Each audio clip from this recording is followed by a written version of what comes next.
Oi, pessoal, tudo bem? E aí, preparado para a nossa aula de hoje?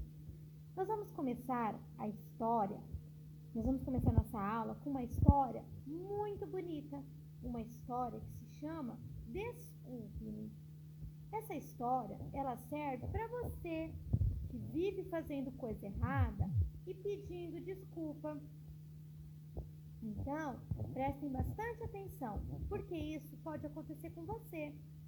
Quando a gente pede desculpa, a gente está se desculpando pelo aquilo que nós fizemos. Só que a pessoa, muitas vezes, elas desculpam, mas fica com aquela dor, né? Fica com aquele ressentimento. Então, por isso, nós temos que pensar muito antes de fazer qualquer coisa de errado.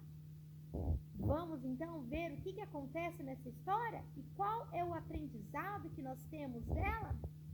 Vamos lá, galera! Desculpe-me. Ilustrações de Roberta Carlos. Lucas era um menino muito ativo, mas levado.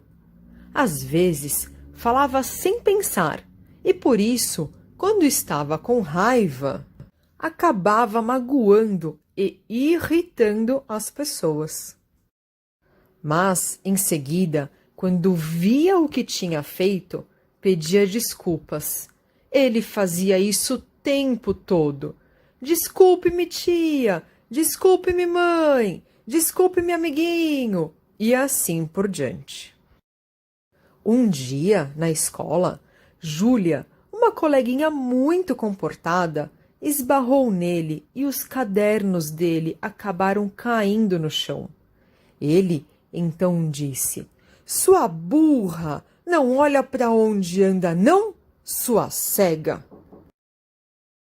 Júlia, muito tímida, disse que tinha sido sem querer e, com os olhos cheios d'água, se afastou.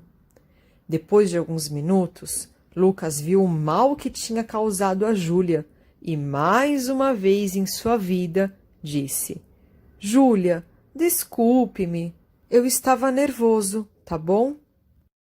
A professora, que tinha presenciado tudo, entregou uma folha de papel a Lucas e pediu-lhe: "Amasse-a." Um pouco amedrontado, Lucas amassou o papel até fazer dele uma bolinha. "Agora", disse a professora, "abra a bolinha e deixe o papel como estava antes." Lucas, então, abriu o papel, esticou o máximo que pôde. Ele estava cheio de pregas do amassado. Por mais que tentasse, Lucas não conseguia fazer o papel ficar como era antes. Então, a professora disse-lhe: "Lucas, o coração das pessoas é como este papel. A impressão que nele deixamos será tão difícil de apagar como esses amassados, mesmo quando pedimos desculpas." Lucas conseguiu controlar as palavras, ser mais paciente e pensar antes de falar. Para conseguir essa mudança, contava até 10 quando estava diante de uma situação em que podia perder o controle ou magoar alguém. Contando até 10, tinha tempo para pensar melhor no que fazer ou falar.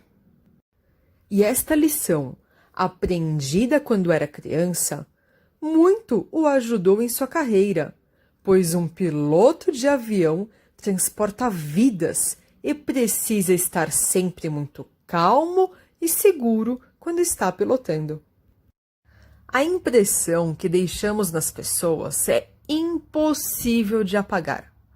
Quando magoamos com nossas ações ou com nossas palavras, mesmo tentando consertar o erro, pedindo desculpas, poderá ser tarde demais. Pedir desculpas é um gesto de educação. Sempre devemos praticá-lo, mas desculpas não apagam mágoas nem decepções e também não consertam corações amassados. Vamos então para a nossa aula de língua portuguesa de hoje. Nós vamos ao nosso texto enigmático. Substitua as figuras por palavras. Escreva e depois leia o texto. Então, nós iremos substituir essas figuras que estão aparecendo aqui por palavras. Então, ó,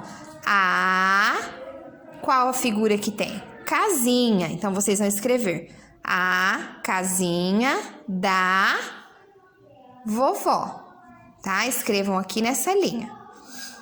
Depois, nós vamos para outra frase. Cercadinha de... O que é isso daqui, ó? Cipó. Isso mesmo. Agora aqui. O café está demorando. Com certeza falta pó. Então, vocês vão escrever o nome dessas figuras e depois pintar bem bonitinho os desenhos, tudo bem? Matemática, nós vamos usar este livro, ó, o livro de matemática. Nós iremos na página 188. Vamos lá. Flores nos vasos. Divida igualmente as flores nos vasos. Então, se é para dividir igualmente, o mesmo tanto de flor que eu colocar neste vaso, tem que ficar neste, tem que ficar neste, tem que ficar nesse. Então, como que nós vamos dividindo? Ó, quantas flores tem? 1, 2, 3, 4, 5, 6, 7, 8. 8 flores para dividir em quantos vasos? 1, 2, 3, 4. E aí, nós vamos dividindo. Uma flor neste vaso, outra flor neste vaso, outra flor neste vaso. E vocês vão riscando. Outra flor neste vaso. Aí, começa tudo de novo. Essa flor para este vaso, essa para este, e assim vai. E aí, vamos responder. Quantas flores há no total? Né? Eu já contei aqui junto com vocês. Quantos são os vasos? Também já contei com vocês. Quantas flores ficaram em cada vaso depois que nós dividimos? Quantas flores vocês conseguiram colocar em cada vaso? Então, vocês vão colocar a resposta aqui. Letra B. Nós vamos contar tanto de flores, né? Ó, quantas nós vamos dividir? As flores de novo nos vasos. A mesma coisa. Quantas flores há no total? Quantos são os vasos? Quantas flores ficaram em cada vaso? Então, a mesma coisa que nós fizemos na letrinha A, nós iremos fazer na letrinha B. E depois, número 2. Agora, desenhe a quantidade de flores que quiser. Depois, divida igualmente todas as flores em 3 vasos. Então, vocês vão desenhar o tanto de flores que vocês quiserem. Mas aí, vocês vão ter que dividir igualmente essas flores nesses 3 vasos que tem aqui.